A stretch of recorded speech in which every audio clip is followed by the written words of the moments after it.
imaginal cell was introduced by Nori Huddle, who wrote a book called Butterfly. And she's a global peacemaker. She's a very extraordinary woman who's been working for decades on bringing us to this place that we are right now. I think on her tweet today was something about how can we shift into 2012 and still have fun? And geez, you know, that's really like, take a breath, right? Because I don't know about you, but a lot of this information has me a little bit anxious sometimes when I start assimilating it and wondering, how is that going to affect me?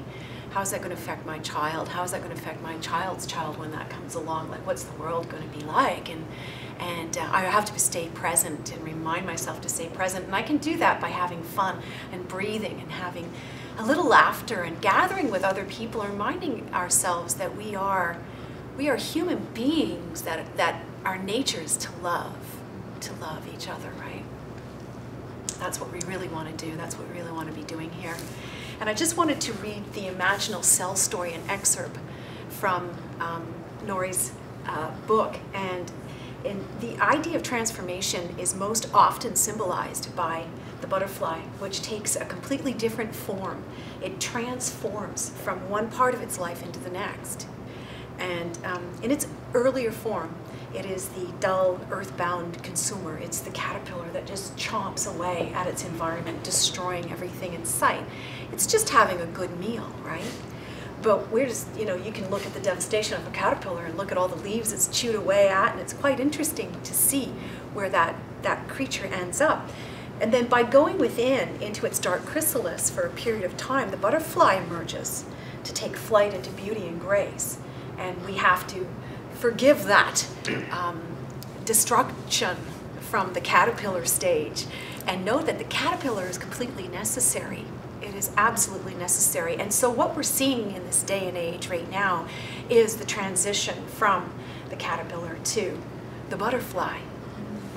And so from Nori's book, The Butterfly, she talks about the imaginal cells. And so I'll just read this from her book so that you get a really clear picture of where she's coming from. And she says, the caterpillar's new cells are called imaginal cells. They resonate at a different frequency. They are so totally different from the caterpillar cells that his immune system thinks they are enemies and gobbles them up, chomp, chomp. But these new imaginal cells continue to appear, more and more of them. Pretty soon, the caterpillar's immune system cannot destroy them fast enough. More and more of the imaginal cells survive. And then, an amazing thing happens. The little, tiny, lonely imaginal cells start to clump together, like little circles of them, right? Into friendly little groups, like communities. They all resonate together at the same frequency, passing information from one to another. Then after a while, another amazing thing happens. The clump of imaginal cells start to cluster together. A long string of clumping and clustering imaginal cells forms, all resonating at the same frequency, all passing information from one to another, right there inside the chrysalis. And then a wave of good news travels throughout the system. It lurches and heaves, but it's not yet a butterfly. Then at some point, the entire long string of imaginal cells suddenly realizes all together that it is something different from the caterpillar, something new, something wonderful. And in that realization is the shout of the birth of the butterfly. Now, since the butterfly now knows that it is a butterfly, the little tiny imaginal cells no longer have to do all those individual cell things that they had to do before, and they are excited. Now they are part of a multi-celled organism, a family, who can share the work. And each new butterfly cell can take on a different job.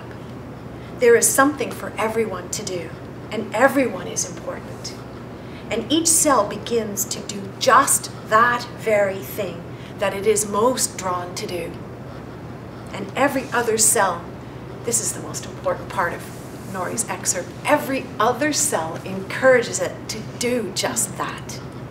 Just do what brings you joy. It's a great way to organize a butterfly. And that's the end of her quote, but you know, I'd like to add is it's, you are the butterfly. We are the imaginal cells here today. Congratulations for gathering here. That's beautiful. I like that. I was going to say to Kathie, I think, please read to me. Please. Anything. Now we just got most of them. Oh, that's sweet. Thank you. You know, and really, you know, we are imaginal cells. We are awakening. All of us are awakening. And I look at the 0 point field, which is what this meditation is through breath and chakra charging is aimed at helping us to do. And that is to connect in the 0 point field, or the field energy, which to me is just like the ooze in the cocoon. Because if you open up a cocoon and look for a caterpillar, nothing is there but just ooze. And it's in the ooze that the imaginal cells find each other and communicate, right?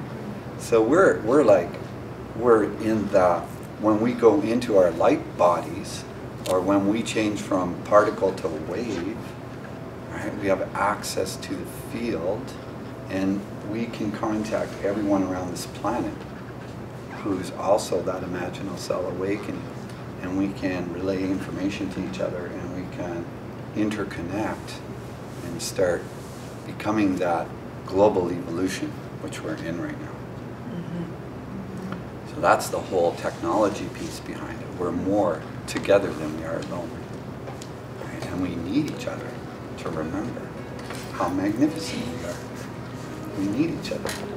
And that's the way home is together. The way we've been trying to do it is alone. And it's not working.